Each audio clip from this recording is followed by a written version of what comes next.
Ada for taking care of my ex-wife's dog for more than a year. For background, this is still ongoing. My wife cheated on me in March 2020, and we filed for divorce at that time. We are now legally separated. During the divorce, we spoke about our 3 tiny dogs, ages 12 years, 4 years, and now 10 months. We promised she would take the 12 and 4-year-olds when she could. I requested her to accept the 12-year-old dog now then, since she's a little dog with a lot of health issues. She believed she could keep her in her apartment, but the roommate's larger dog mistook her for a chew toy, so the 12-year-old was returned to her parents. I promised to look after the 4-year-old for a year while she completed school and found a better job/place to live. This dog requires a lot of room, which the apartment cannot supply. I, too, do not want to give up this puppy, but I have already committed to it, despite it not being in the MDA. She isn't paying me to care for this dog, and I believe she is taking advantage of me and my goodwill/love for this dog. She texted me today and asked if I would groom the 12-year-old. I have some nice clippers. What am I expected to say in this situation? I informed her that, as much as I loved her 12-year-old dog, she was no longer mine, and that she could pay me $20 to groom her, which I thought was acceptable for the time it would take. She is shocked that I would even inquire and responds, "Well, the 4-year-old isn't yours either." That's an excellent point. I ask whether she's going to compensate me for caring for her or perhaps attempt to take her elsewhere, maybe to her parents' place. She laughs and accuses me of being a jerk. She does not want me to keep this against her. Is it possible that I'm being unreasonable here? I wanted to keep 4-year-old for a year and proposed to keep her, but I don't think it's going to happen. I believe I am acting rationally in this scenario, but it is evident that she regards me as in a whole. Story 2. Ada for accidentally calling out a new colleague on lying about her language skills. Last week, a new coworker named Kathy, 33 female, began working at my 25 female workplace. She immediately stood out among the team members since she seemed to be someone who was quite loud and assertive. My colleague Kathy and I were drinking coffee in the break room. We were the only ones there and sat far apart when the topic of travel was brought up. My coworker said that she was no longer arranging vacations since they would most likely be canceled due to COVID. Kathy instantly spoke on how sorry she is since she travels so often and does these distant strange trips to Europe as a pastime. When I think of exotic, I think of the Bahamas or something rather than Europe. Cool. Kathy then quips about how her no-travel situation is causing her to worry about losing some of her foreign language abilities. I inquired about the languages she spoke. She claimed to be proficient in 3 European languages, including French and Dutch. Kathy claimed to be at a native speaker level, and she went on to say that people in Europe were often startled to learn she wasn't from there.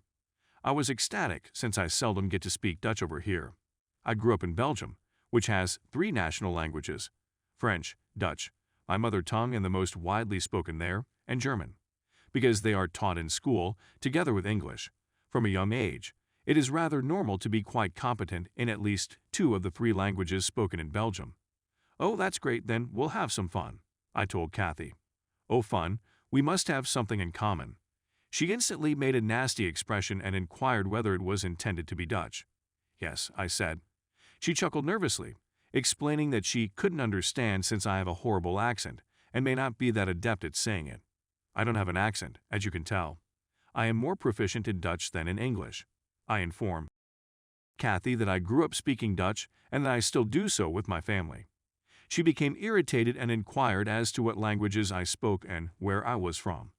I told her I'm from Belgium, so I know French as well, and I added which you just said you speak. Fantastic. Instead, we may converse in French. I admit that I was a bit of a jerk here, since I knew she probably lied about speaking French as well. She then pushed her chair back and stood up violently, saying whatever, and marched out. It was inconvenient. My coworkers merely shrugged and said she shouldn't have lied. She then contacted me and informed me that I had humiliated her by being superior about my European ancestry. I told her there was no way I could tell whether she'd lied about knowing those languages. She rolled her eyes and called me immature. Later, a coworker informed me that Kathy had dubbed me a little B-word who likes tormenting new coworkers behind my back. I don't believe I was a bully at all. But I don't want this to become a big deal. Do I just apologize in order to preserve the peace? Ada? Edit 1. I'm not sure whether I should escalate this to HR, as several people have told me I should. I'm afraid this will make me seem immature to the rest of my coworkers, of whom I am the youngest, and it may not even need to go that far. It all hinges on Kathy's willingness to move on and be professional. If all else fails, I have witnesses who would be honest about what occurred, so I believe I'm safe if she attempts to distort the tale. Edit 2. Some have taken offense at my use of the Bahamas as an example of an exotic location and are attempting to turn this into a racial problem. I had no idea exotic was a derogatory adjective in the United States. Do I consider the Netherlands, Belgium, England, and Norway, which you described as remote exotic locations, to be my concept of an exotic trip? No. Not because there are a lot of white people there, but because when I think of exotic, I think of a location with warm weather, white sand beaches, and a clear blue ocean.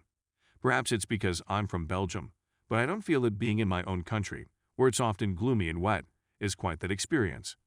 Edit 3. Some people believe she didn't understand me since she speaks Dutch well, but learned it in the Netherlands, which has distinct accents. While it is true that the accents of the Netherlands and Flanders vary, I did not speak a highly distinct dialect like West Flemish or whatever. I taught the kind of generic Dutch that you'd hear on the news in Flanders. I didn't talk rapidly in an attempt to make it confusing in order to set her up. I honestly thought she spoke Dutch since that's what she was saying, so I addressed her in regular, conversational Dutch. The same type of Dutch I'd use at work in my own country, and the same kind of Dutch I'd use with Dutch friends, but with a gentle G, of course. Update. Many individuals advised going to HR, but others advised not going to HR since it would exacerbate the matter.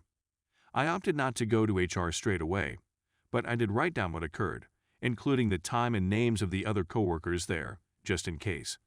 I assume the problem will resolve itself, since Kathy was probably simply embarrassed. Well, I was mistaken. Kathy continued to be unfriendly to me, rolling her eyes at me in meetings and whispering behind my back. At one point, another coworker confronted me and asked why I'd been so nasty. Kathy was apparently providing a different account of what transpired.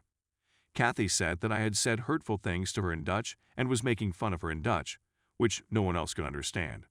She was wise enough to only share these anecdotes to coworkers who weren't present.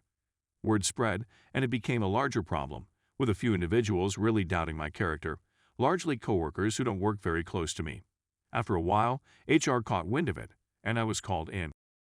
About a month later, they'd previously met with Kathy, who'd informed them about how she cursed me out in Dutch and was really unpleasant to me. I gave them the whole event and everything that transpired after that. They asked if there was anybody else there who could corroborate this, so those coworkers came over and informed them that Kathy had lied about knowing a language, stormed off, and then began calling me B-words and other derogatory terms to others. They thanked me for my time, and I returned to my job. Nothing occurred for a week until I was notified that Kathy had been asked to leave. Kathy had apparently doubled down on the falsehoods and told everyone I was the one who was lying, and she didn't know those languages. So my boss told her she'd have no issue speaking to one of our Canadian colleagues, who wasn't involved in the incident, in French in front of him, just to check. Kathy acknowledged she had been lying at this point. She also didn't speak a word of French, Norwegian, which was the third language she claimed to speak. This was enough for them to let her go, since one of the reasons they recruited her was because she spoke many languages and had job experience overseas. Work experiences were also made up. I'm simply relieved it's finished. I'm convinced it wasn't my fault things blew out now. If it hadn't been me who caught her in a lie, someone else would have eventually. The few individuals who did believe her eventually came to me and apologized for questioning me about what occurred, so that's all settled. Edit. Some people have asked why they didn't test her language abilities during the employment process, and the answer is because our professions don't need us to speak Dutch, French, or Norwegian. I believe they regarded that as a positive or something that set her apart from the other contenders.